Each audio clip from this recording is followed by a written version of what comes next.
for an instant audit on this, let's bring in Gary Hager, the president and founder of Integrated Wealth Management, George Wells, Legacy of America in Detroit. So as we say, Gary, you have Alan Green, I should say Alan Greenspan. You have Ben Bernanke speaking today, but you do have Alan Greenspan up on Capitol Hill today. So it's kind of interesting to say, all right, Bernanke, how are you going to get us out of this? Okay, Greenspan, did you get us into this? So we're kind of merging the two. Should be an interesting day when it's all done. I think it is going to be an interesting juxtaposition. I mean, I think Greenspan is only concerned about his legacy. Yeah. And I think it has been tainted. Did you pay attention, by the way, to that Michael Burry, the guy that was in Michael Lewis's book, who wrote an op-ed in the Times over the weekend saying basically, it's getting a lot of attention now, saying, hey, Greenspan, you should have known this thing was coming. I did. I bet against it. Yeah. And Greenspan's written the guy off as being lucky.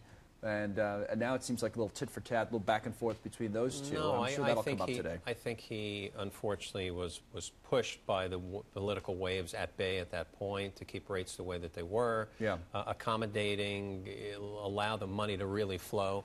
So, you know, again... The question for now, though, will be how we get out of it, right? For Bernanke today. Yeah, so let's talk about you that know for a what? second. But there really is only a couple of simple ways to get out of it. I mean, it's like an individual like you or I, if we were in debt, what do? You lower your expenses and you increase your revenues.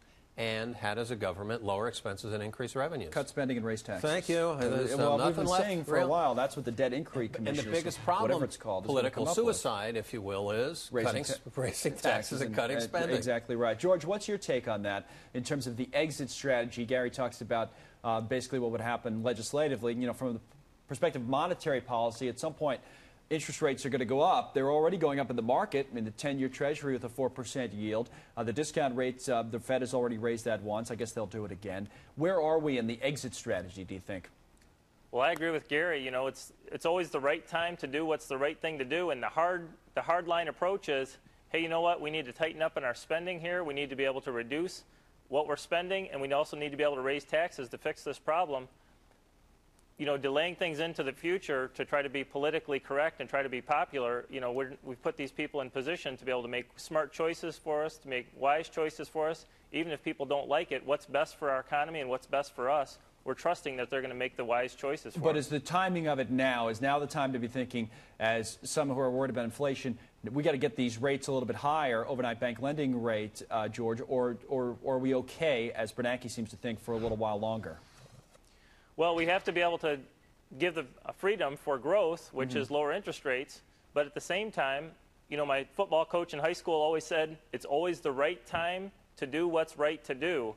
And let's not be reluctant to do what's the right thing. If it's the right thing to do, we got to take It's this question of how fragile, the recovery is, right, Gary? High school coach probably wasn't voted into a cushy job with lifetime health care and a variety of other perks. Probably not, in many ways. But is that? It is I mean, we all know rates are going to go up. They can't go any lower. They're at zero. So is now the time? Well, not yet. It's kind of like 10 years ago, we could be sitting here talking, is now the time to fix Social Security? Right. Well, no, we could wait, and we can wait, and we can wait. And now we've got 5,000 baby boomers every day turning 65. I mean, how much longer are you going to wait? As long as we have the political wall, which is, in essence, I want to be reelected, against doing the right thing, I think we're going to find difficulty. You know, when Christie in the state of New Jersey said, I don't care if I'm elected for one term, I'm like, hallelujah. Somebody's actually getting on and saying, I'm going to do what's right.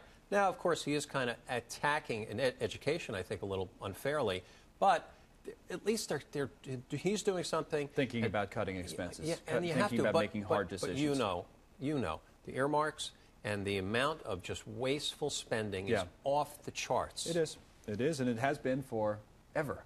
Well, I would say just about forever. Right, exactly. I guess it's when God gave us pockets in our pants.